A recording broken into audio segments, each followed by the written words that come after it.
Hi, this video covers a seaView overview of the seaMux subsea multiplexer and the Unity topside control system. Of note, in order to utilize Unity in seaMux, you'll need to have seaView 3.2 or newer in order to detect these devices. For the purposes of demonstration, this overview is conducted on a Unity topside control system connected to a seaMux subsea multiplexer. If you're using a seaMux subsea multiplexer on its own, everything will be much the same, except you won't have the Unity portions of this video. So to start things off, when you first turn on Unity, after a minute it'll boot into its operating system and it'll automatically run seaView. At that point, it'll find itself, and if you have seaMux connected, it will automatically detect that. Any sensors connected are shown in this top right kind of area, the Devices tab. On the left-hand side, we have an Applications tab. And this is all the applications that are available within this particular installation of seaView. And generally, you have an application for every one of our sensors. So an application for the altimeter, application for the depth sensor, and so on. The purpose of this video is not to go through each application individually. You'll find on the USB drive that comes with any of our sensors, on our website, or even on YouTube, we have an application-specific video for every one of those apps. Before you use any of our sensors, I recommend you watch the application video. It gives you plenty of information and it talks you through every part of the application, including all the sensor setup. So it's definitely worthwhile viewing them. The purpose of this video is mainly to cover the operational side of Unity and seaMux. So getting onto that, down at the kind of right-hand lower part of the page, you'll find a communications window. And this is divided into tabs. We've got a tab for Unity, a tab for seaMux, a tab for system ports, serial over LAN, networks, and monitor. So we'll start with Unity to kick things off. So under the Unity tab, you'll find it's divided into a number of columns. On the left-hand side, we have port names. And you'll find each of the ports, port 1, 2, 3, 4, which corresponds with the 4 physical ports on the back of the Unity control system. Each has its own line of configuration. So if you start with Unity port 1, the next column is power. You'll find there's a power button. And clicking the power button on any of the ports will enable a power output from Unity on that port, which is ideal if you're running a sensor locally on the bench and you want a way to power it. The good thing about this is it gives you 24 volts DC power output, and it also tells you the current consumption of whatever is connected to that port. Now in this example here, we've got a Unity control system with 4 ports in the back of it, and we don't actually have any sensors connected to them, so we're not seeing any power consumption. The next column you have is bridge, and this is for bridging network ports to other ports. We'll come back to that a little later on. Next column is your serial column, and this deals with all serial communications on that particular port. So to enable communications on a port, click the Open Port button. It'll open the port, and it'll also tell you how that port is configured, whether it's configured for RS485 or RS232, and what baud rate it's been configured to. If you want to change its configuration, on the right-hand side of that particular column, you'll find a settings button. And under there, you can change the mode of the port. So you can set it to 232, RS485, or RS485 terminated. The latter is where it puts in a termination resistor.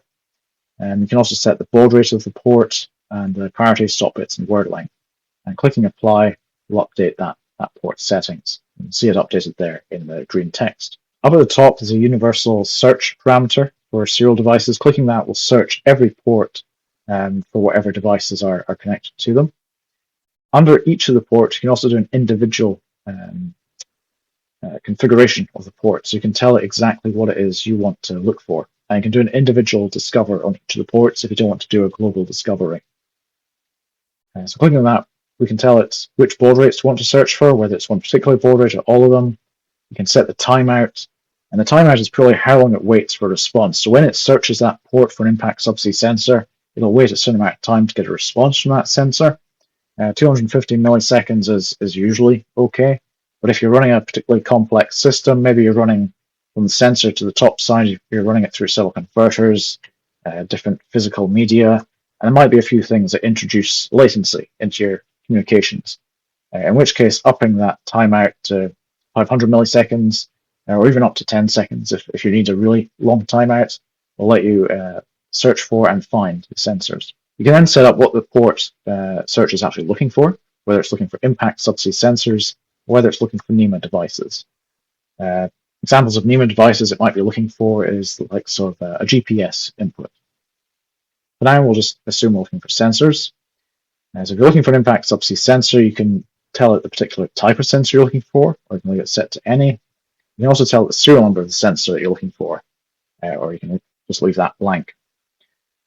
Generally speaking, you don't need to set device type or serial number, or configure a specific baud rate. You can leave it all quite open, and it'll do an automatic discovery, and it'll find whatever is on that port.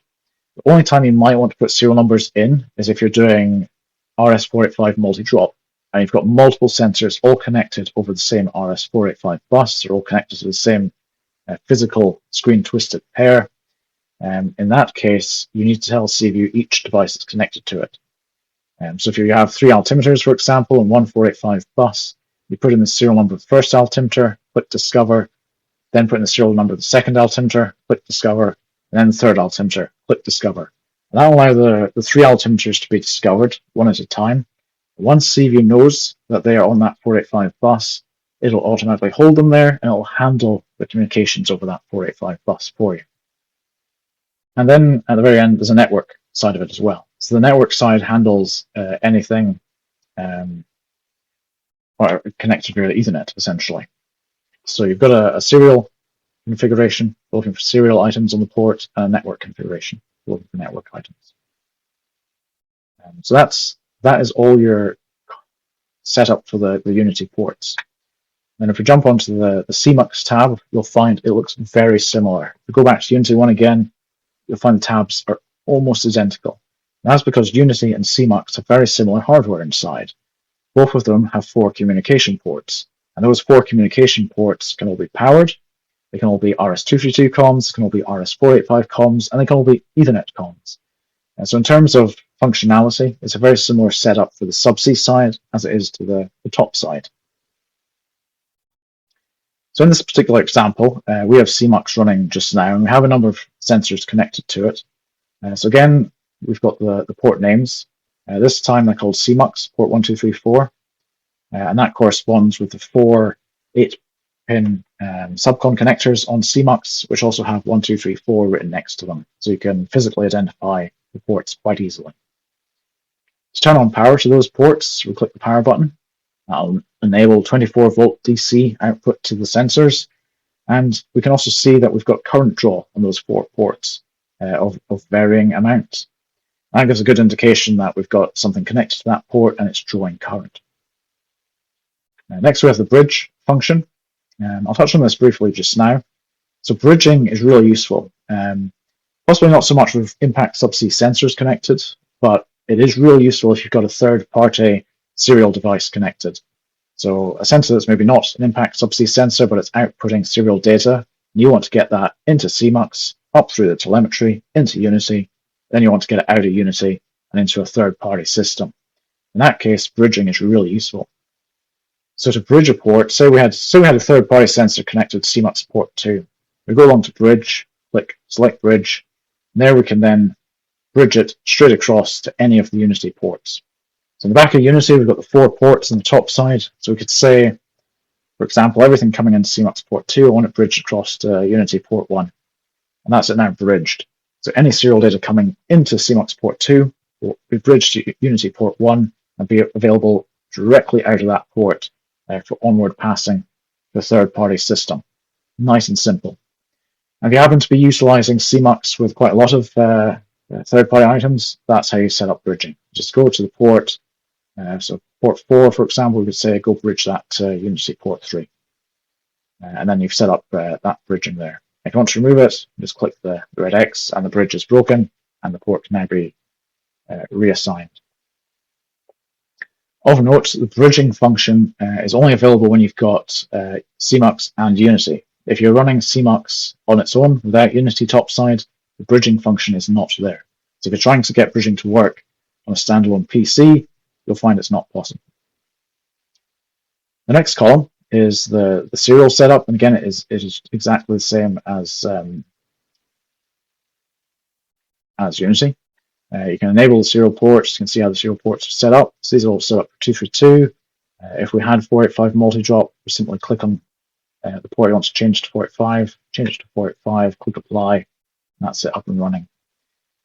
I'll put this back to 232 just now because I know all the devices we have connected are 232 today. And then you've got the network, and it's actually showing up that we have a network connection on seaMux port 1 and 3 already. It's identified that. So it's likely we've got two devices that are communicating over a network there. You can do a network search by clicking this button here, or you can do a serial search by clicking this button here. We'll do a network search first. Click there, we can see the devices on network. So we've got two sonar devices. We've got a profiling sonar, an ISP 360, and we've got an imaging sonar, an ISS 360 HD. I want to search for the serial, then we'll go in and click search serial, and that shows us all the serial devices connected. So now we've got an altimeter connected over serial on seaMux port 4 and a depth sensor connected to seaMux port 2. If you do want to do a global search, there's this button here. It searches all ports, so it searches serial and it searches network at the same time. If you are using that, just be aware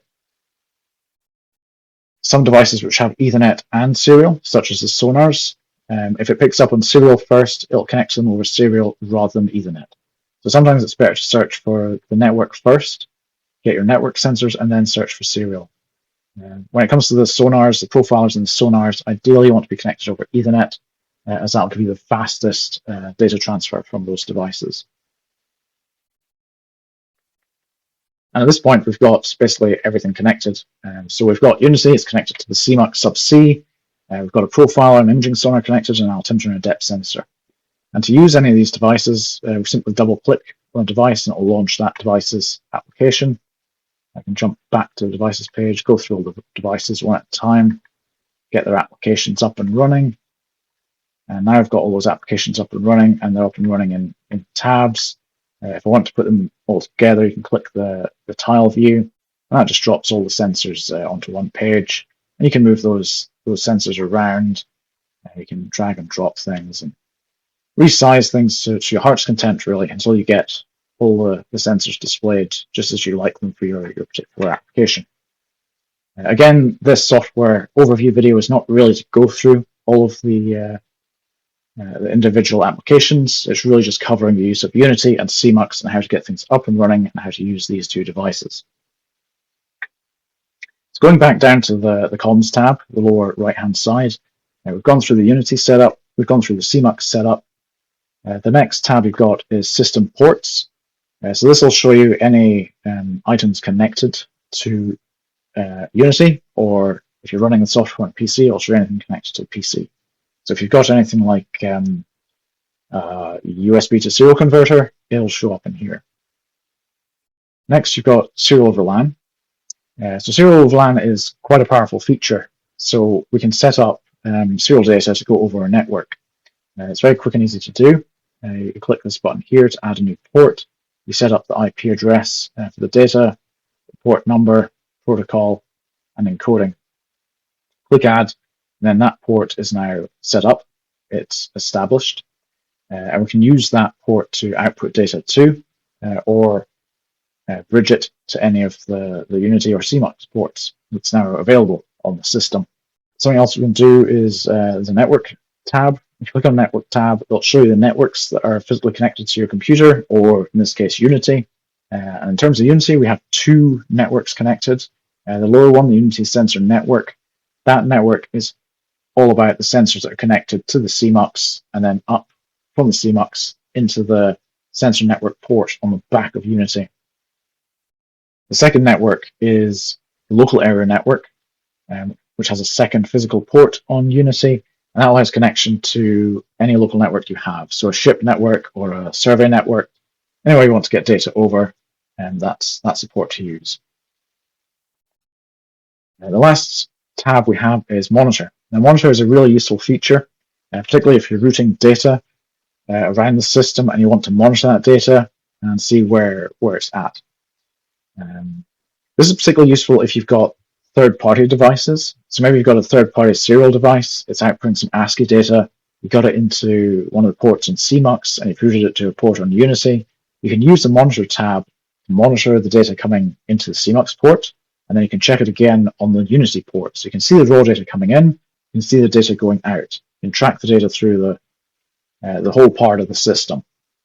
Now, to give you an example of that, what we'll do is we'll use the ISA 500 that's connected to seaView currently. So the ISA 500, when it connects to seaView, it talks to seaView with a binary protocol, as do all of our sensors. And if you disconnect it from seaView, it stops talking to seaView, and it'll go back just to outputting standard ASCII data. So we'll do that. So the ISA 500, you've got its device tile here. The device tile, by the way, is really useful. It shows you the serial number, it shows you the firmware version of that sensor, and also tells you how it's connected. So we can see this ISA 500 altimeter is connected to seaMux port 4 via RS-232 serial communications, and it's at 115/200 baud rate.